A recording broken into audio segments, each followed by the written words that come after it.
Bonjour chers internautes, vous êtes dans l'émission Éclairage. J'ai le privilège aujourd'hui de recevoir un invité qui va m'accompagner donc tout au long de cette émission. On va faire une interview, on va revisiter l'actualité. Et cet invité qui est juste à ma droite, c'est Philippe Radzon, qui est l'ancien vice-président de Leader-Fanil et qui est aussi analyste politique. Donc bonjour Philippe. Bonjour Grégory, merci à Madagascar Média pour l'invitation. Bonjour à tous les internautes et à ceux qui suivent cette émission.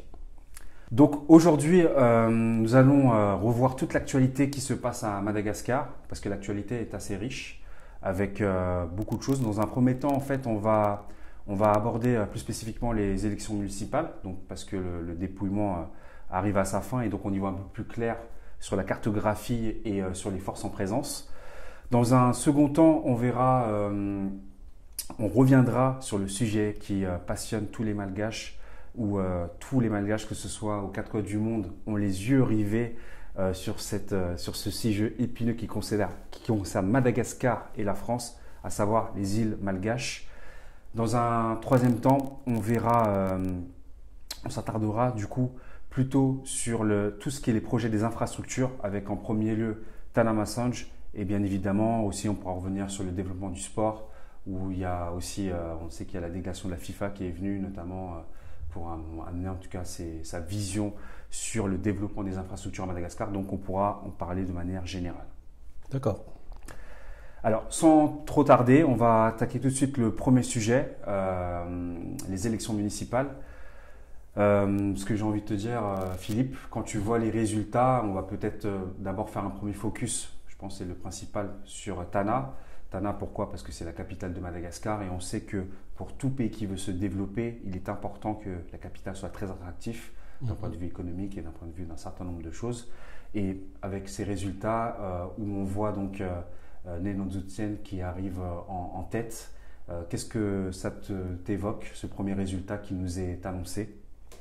Comme on l'a dit tout à l'heure, on est dans une émission qui s'appelle Éclairage. Donc moi, ce que je pourrais apporter, c'est un éclairage du point de vue de quelqu'un qui habite en France, donc membre de la diaspora, mais qui suit de très près les actualités à Madagascar, qui est acteur politique, puisque j'étais anciennement donc vice-président de Leader-Fanil depuis une vingtaine d'années maintenant, et qui partage toujours le même état d'esprit et d'analyse de ceux qui ont été fondateurs de Leader-Fanil.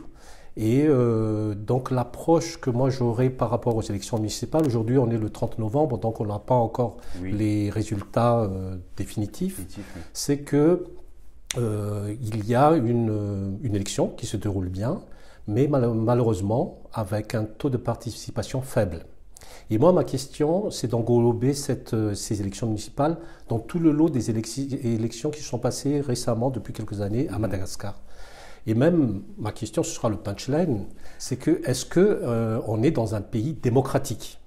Parce qu'à mon avis, malheureusement, le système électoral, la loi électorale, ainsi que la façon comment on gère les résultats des élections, peut poser des questions, des interrogations, si on est vraiment dans un pays démocratique. Pourquoi je dis ça? C'est parce que si on tient compte du dernier recensement effectué à Madagascar, on est actuellement à 25 millions d'habitants. 25 millions, on sait que les dernières élections présidentielles, il y avait à peu près 9 913 599 électeurs, donc soit 10 millions, donc à peu près 40% de la population qui sont inscrits dans la liste électorale. Inscrits. Et il y a eu des votants. On sait que le président élu, André Radzouel, a été élu par 2 500 000 électeurs. Et son concurrent, Marc Ravalman, 2 millions. Ça veut dire que le président élu a été élu à peu près par 10% de la population. Cela ne l'enlève en rien, ni conteste en rien la légitimité et la légalité de son élection. Mais c'est pour dire que les élections chez nous se passent avec 40% seulement de la population. On sait aussi que dans certains foyers, sur 5 personnes, il y a 3 personnes qui sont dans la liste, 2 qui ne sont pas. Donc autant on va dire, de cas inquiétants qui remet en cause en fait la validité de tout le système. Donc moi, ce que je voudrais attirer comme attention et peut-être d'alerte, c'est que toutes les élections qui se passeront sans cette adhésion populaire risquent d'entretenir cette instabilité politique chez nous. Parce que les gens, comme ils ne pourront pas s'exprimer par les élections, ils risquent de s'exprimer. C'est ce que l'histoire nous enseigne, hein, jusqu'ici. On dit bien que le peuple qui n'a pas compris son passé est obligé de reproduire son histoire. On dit aussi que, c'est Einstein qui dit ça, que la folie c'est de faire exactement les mêmes choses et d'espérer des résultats différents. Or, ce qu'on constate actuellement, donc, c'est que il y a des élections qui se passent bien. Il n'y a pas de réaction violente, heureusement, à Madagascar, comme c'est le cas dans d'autres pays. Mais malheureusement, le taux de participation est très faible si on tient compte déjà des inscrits, mais si on tient compte surtout de la population. Et moi, ce que je souhaiterais, c'est vraiment, je pense, l'éveil citoyen qu'on doit mettre en place, et que tous les citoyens malgaches sont concernés, c'est de mettre une nouvelle façon, en fait, une loi électorale adaptée, une liste électorale vraiment mise à jour, pendant cette période où on n'a pas d'élection majeure. D'accord. Tout récemment. Juste un petit instant, oui. Philippe, parce que avant d'arriver sur les propositions, je vais un petit peu rebondir sur ce que tu viens d'énoncer pour tous les internautes qui suivent donc Madagascar Media et l'émission Éclairage. La première chose, c'est de dire, bon, comme tu l'as dit tout à l'heure, c'est très bien de le souligner pour nos internautes, c'est que on apporte vraiment, t'apportes ton analyse, une analyse qui est objective et qui est ton point de vue, bien évidemment. Et l'idée, c'est bien évidemment d'apporter aussi des propositions et d'apporter, en tout cas, pour aider en tout cas le pays à avancer. C'est toujours ça, c'est toujours important de le souligner pour nos internautes. Moi, là où j'ai envie de rebondir par rapport à ce que tu viens d'énoncer, c'est sur deux points qui me semblent très essentiels. Le premier, c'est quand on regarde le système démocratique qui nous est vendu et qui a été fait depuis Tocqueville, c'est qu'on regarde, d'un point de vue général, c'est que l'abstention, ça a toujours été le corollaire de la démocratie. C'est pas quelque chose qui est propre à Madagascar. Et je pense que c'est un premier point à aborder. Le deuxième que j'ai envie d'ajouter, et tu l'as souligné tout à l'heure dans ton propos, qui se diffère justement par rapport à notre histoire et à notre passé, c'est que les dernières élections se passent extrêmement bien. On attend bien évidemment le scrutin final par rapport au municipal, mais ça se déroule en tout cas extrêmement bien. Donc ça, c'est quand même positif pour Madagascar. Maintenant, la question, et ça fait le lien avec ce que tu voulais peut-être énoncer, c'est est-ce que la démocratie et le système que nous avons finalement reproduit comme beaucoup de pays dans la communauté internationale, est-ce que ça convient finalement à un pays rural comme Madagascar et dans sa jeune histoire depuis maintenant l'indépendance, on va dire? Une excellente question. Moi, je pense qu'on est effectivement un pays rural parce que déjà notre superficie est très grande et on a beaucoup de familles, de ménages qui sont dans le monde rural. Mais cela n'empêche pas que les gens qui sont dans le monde rural sont également éclairés sur le plan politique. Et ce sont des gens qui suivent les actualités. Mais là où peut-être cela manque, c'est la diffusion des informations, le fait que les gens soient au courant des évolutions au niveau de la loi.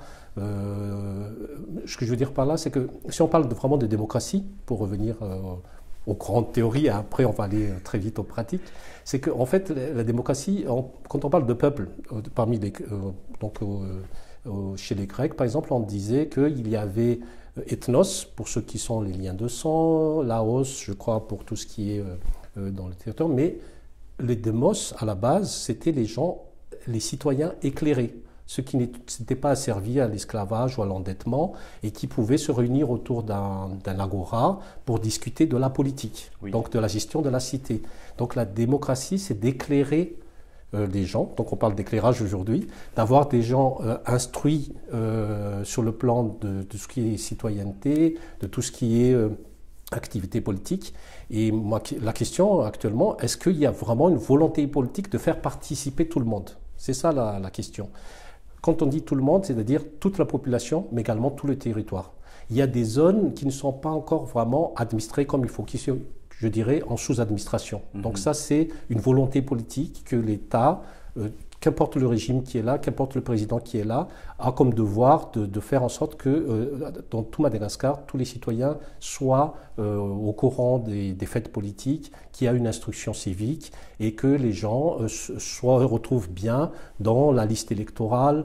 En parlant de ça, on parle de carte d'identité. Est-ce que combien de Malgaches n'ont pas de carte d'identité? Quand on a en recense 24 millions, 25 millions, combien de cartes d'identité actuelles sont disponibles pour les Malgaches? Donc ça, c'est une question. Quand on renouvelle tous les 5 ans, même le passeport ou donc les papiers administratifs, est-ce que tout le monde est à jour par rapport à tout ça? Donc ça veut dire qu'au niveau de l'administration, il y a des droits et des devoirs à accomplir. Parce que en termes de démocratie, si on attend que la population participe, il faut aller vers eux.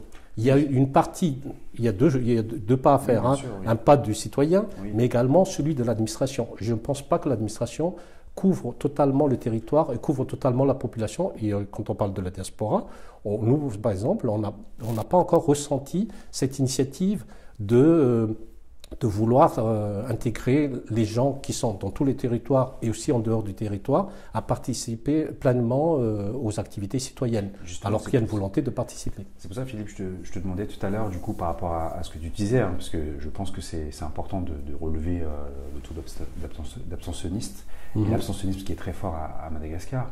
Mais on en revient finalement à la question du système. Si on a un système qui est basé sur un quinquennat, où on sait, tout à l'heure, tu viens de le dire, qu'au niveau de nos administrations, le service public qui est mis à disposition de la population n'est pas présent sur tout le territoire, forcément, ça sera toujours utopique et on arrivera toujours au même constat. Donc c'est pour ça qu'on en revient finalement, est-ce que dans ce système qu'on évolue, ne serait-ce que la question du mandat, hein, quand on est sur 5 ans, où on a tous les chantiers, on va les aborder tout à l'heure, dans l'éclairage, on a dit tout à l'heure dans le programme qu'on a annoncé, est-ce que c'est possible et envisageable de faire une démocratie comme celle que tu espères et celle sur laquelle tu veux contendre? En France, par exemple, le recensement de la population, donc ça se fait plusieurs fois, mais la liste électorale est mise à jour tous les ans. Et chaque citoyen qui veut s'inscrire dans la liste électorale parce qu'ils ont atteint l'âge de 18 ans ou parce qu'ils ont déménagé, ont le devoir de s'inscrire à la mairie avant le 31 décembre. Mais ça n'existe pas à Madagascar. Justement, on parle des solutions et des propositions. Oui, ce qu'on devrait faire, c'est d'arriver à établir une liste électorale, donc à partir de toutes les communes et sur tous les territoires, qui serait mise à jour chaque année. Et ce sera un effort gigantesque, mais ce sera la condition nécessaire pour avoir une véritable démocratie, pour que la population, comme j'ai dit tout à l'heure, soit considéré comme étant vraiment un citoyen, donc à sa carte d'identité, se retrouve dans une liste électorale, et à ce moment-là seulement, on aura une élection qui représente réellement le vote de la population. Les Malgaches sont concernés par la politique, mais il y a cet aspect on va dire, de donner la dignité aux citoyens qui font qu'à partir du moment où ils savent que les élections ne changeront pas trop à leur train-train quotidien, ni donneront pas de solution immédiate. C'est à ce moment-là qu'ils s'abstiennent. Et cette abstention ne doit pas être considérée comme inéluctable, mais surtout comme une alerte, comme quoi il y a un divorce entre l'administration et la population.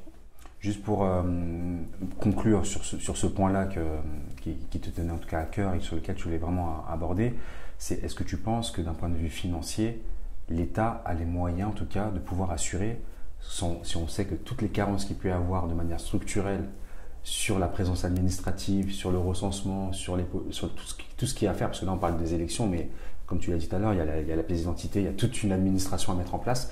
Est-ce que c'est possible et envisageable là, ne serait-ce que sur ce quinquennat-là, par exemple? Alors, tout est question de volonté politique. Après, les moyens viendront. D'après ce qu'on sait, c'est que, on parle toujours du 30 novembre, il y aura l'année prochaine 2 élections. Il y aura les sénatoriales qui seront donc anticipées. Il y a 3 milliards derrière qui seront consacrés. Et il y a un référendum, je ne sais pas de quoi il s'agira, mais un référendum qui est déjà prévu dans la loi, dans le projet de loi des finances 2020, à l'étude actuellement au niveau de l'Assemblée nationale. Et il y aura 21 milliards qui seront consacrés à ce référendum. D'accord. quand on veut, donc la question politique, on peut. Et je pense que c'est justement à ce moment-là que si on doit faire des élections, par exemple les prochaines présidentielles, c'est en 2023, si on veut que tout se passe dans les normes, s'il y a vraiment une volonté politique d'établir la véritable démocratie à Madagascar, c'est maintenant que ça se prépare, c'est maintenant que les moyens pourront être regroupés et quitte à faire participer tout le monde de manière qu'on sait quels sont les objectifs, par quelle voie y aller et de manière transparente et concertée.